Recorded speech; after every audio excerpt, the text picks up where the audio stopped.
नमस्कार दोस्तों, कैसे हैं आप सब। उम्मीद करता हूं आप सब बेहतर होंगे, सकुशल होंगे।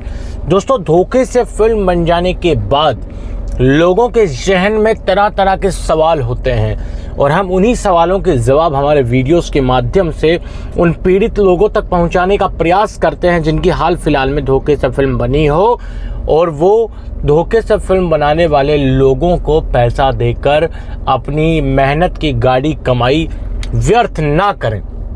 इसके लिए हम उन सवालों को लेते हैं। तो आज के इस वीडियो में भी हम कुछ सवाल लेने वाले हैं जिसमें पीड़ित भाइयों ने हमारे कमेंट्स में, व्हाट्सएप वीडियोज के कमेंट्स में हमसे कुछ सवाल किए हैं। उन सवालों का जवाब लेते हैं। सबसे पहले हमारे एक भाई हैं जिनकी आईडी है उस्ताद के नाम से। उस्ताद के नाम से भाई की आईडी हमसे भाई सवाल करते हैं। भाई हमसे कहते हैं कि सर, क्या वीडियो बनने के बाद सिम कार्ड अगर बंद करवा दिया है तो क्या दूसरे नंबर हैं तो क्या ब्लैकमेलर फिर भी कॉल कर सकता है? अगर हाँ तो कैसे? पहली चीज़ तो आप ये समझ लीजिए, भाई के सवाल में दो सवाल छिपे हैं। भाई ने कहा है कि क्या सिम कार्ड अगर बंद करवा दिया है। भाई ने सिम कार्ड बंद करवा दिया है। अब भाई के इस सवाल के दूसरे हिस्से का जो सवाल है वो ये है, उसमें कहा है भाई ने कि सिम कार्ड अगर बंद करवा दिया है और दूसरा नंबर है तो क्या वो लोग, धोखे से फिल्म बनाने वाले लोग, उस दूसरे नंबर पर कॉल कर सकते हैं? अगर कर सकते हैं तो कैसे? ये भाई का सवाल है। मेरे भाई, सबसे पहले धोखे से फिल्म बन जाने के बाद हम कभी भी किसी भी व्यक्ति को ये सजेस्ट नहीं करते कि आपको अपनी सिम या अपना नंबर बंद करना है। नहीं, हम ऐसी गलती करने की सलाह कभी किसी को नहीं देते, क्योंकि ये वो गलती है जो आपको संभलने तक का मौका नहीं देती है।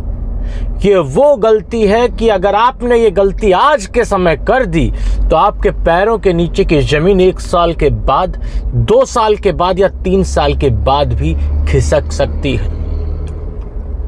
हम क्या कह रहे हैं कि आपकी धोखे से फिल्म बनी और आपने उन लोगों को, यानी कि जिन्होंने धोखे से फिल्म बनाई है, उन लोगों को बिना सेटिस्फाइड किए, वो चाहे गालियां देकर उनको सेटिस्फाइड करें या उनको धमकाकर सेटिस्फाइड करें या फिर उनको कुछ भी ऐसा करके जिनसे उनको लगे कि भैया यहाँ कोई दाल नहीं गलेगी।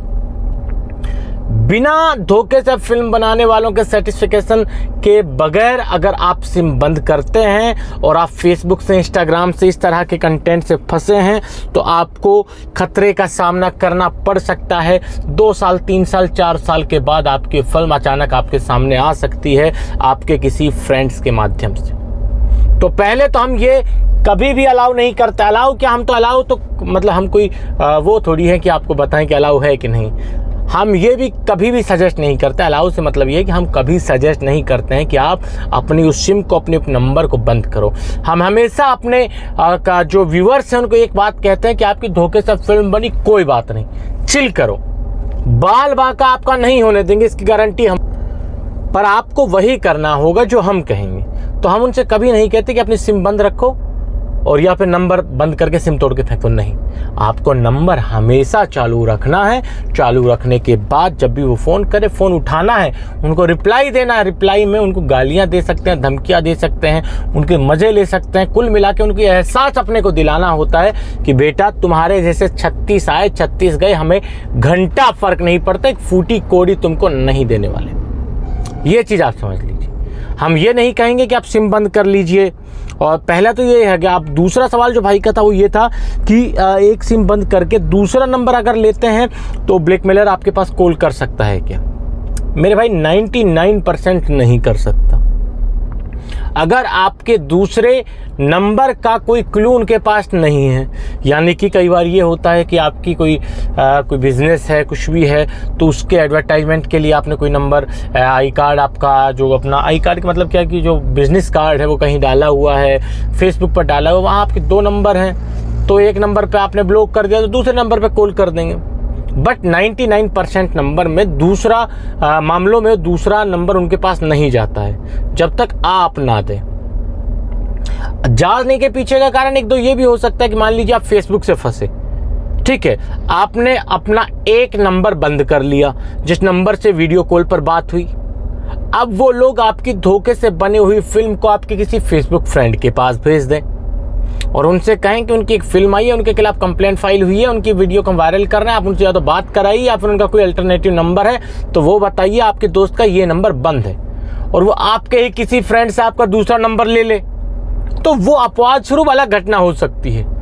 पर आपने अपना एक नंबर बंद कर दिया जिससे आप फंसे थे, उसके बाद वो आपके दूसरे नंबर तक नहीं पहुंच सकते। पर मैं कभी भी आपको अपने पहले नंबर को बंद करने की सलाह नहीं दूंगा।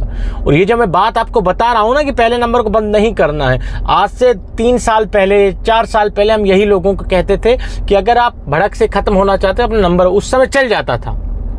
उस समय उन लोगों की इतनी समझ नहीं थी कि क्या करना है क्या नहीं करना है।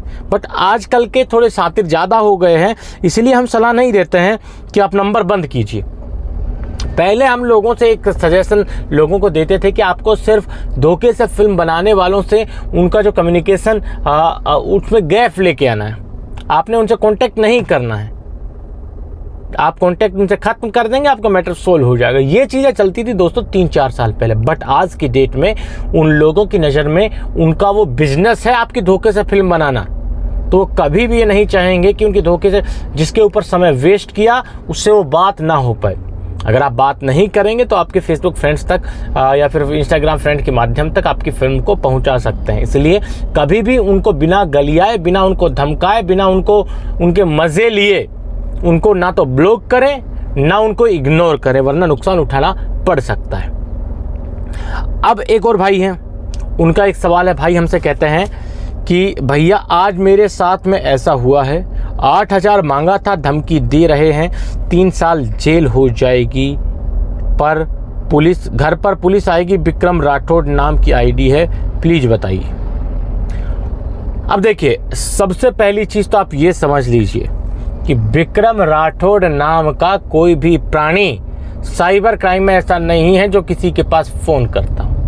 मैं हमेशा कहता हूँ कि लीगल मामलों में अगर मान लीजिए आप गलत हैं भी तो कोई भी पुलिस वाला आपके पास कॉल नहीं करेगा। आपके पास कॉल करने का कोई सवाल ही नहीं है।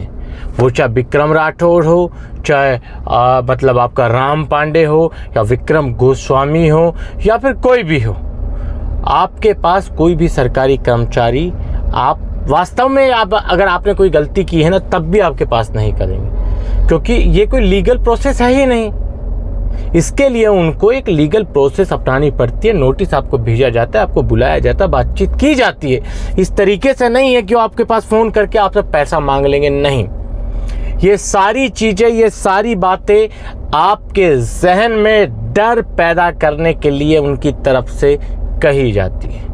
वो लोग चाहते हैं कि आप डरें, वो लोग चाहते हैं कि डरने के बाद आप अपनी जेब ढीली करें और उनको पैसा निकाल कर दें। यही कारण है कि वो आपके पास तरह तरह के फर्जी स्क्रीनशॉट्स भेजते हैं, फर्जी आई कार्ड्स भेजते हैं, आपके जहन में डर पैदा करने के लिए। ये पूरा प्रोसेस होता है उनको आपको डराने का। तो भैया बेशक आपके साथ आज ये मामला हुआ है, 8,000 रुपये वो आपको मांग रहे हैं, आपसे मांग रहे हैं, 3 साल जेल हो जाएगी, घर पर पुलिस आ जाएगी, ये धमकी दे रहे हैं। ये महज धमकी है। आपसे फ़ोन पर ना तो कोई पैसा मांग सकता है, ना ही कभी पुलिस इस तरह के मामलों में आपके घर पर आती है। तो आप बिल्कुल निश्चिंत रहें, कोई आपका बाल बाकान नहीं कर सकता है। तो इस वीडियो में हमने 2 सवालों के जवाब दिए। उम्मीद करता हूं कि आपके जहन में इन सवालों से जुड़े हुए जो भी क्वेश्चंस अलग अलग चल रहे होंगे उनका जवाब आपको मिल गया। आज के इस वीडियो में इतना ही। जल्द मिलते हैं नया वीडियो लेकर नई जानकारी के साथ। रखिए तब तक अपना ख्याल। जय भीम, जय हिंद की सेना साथियों।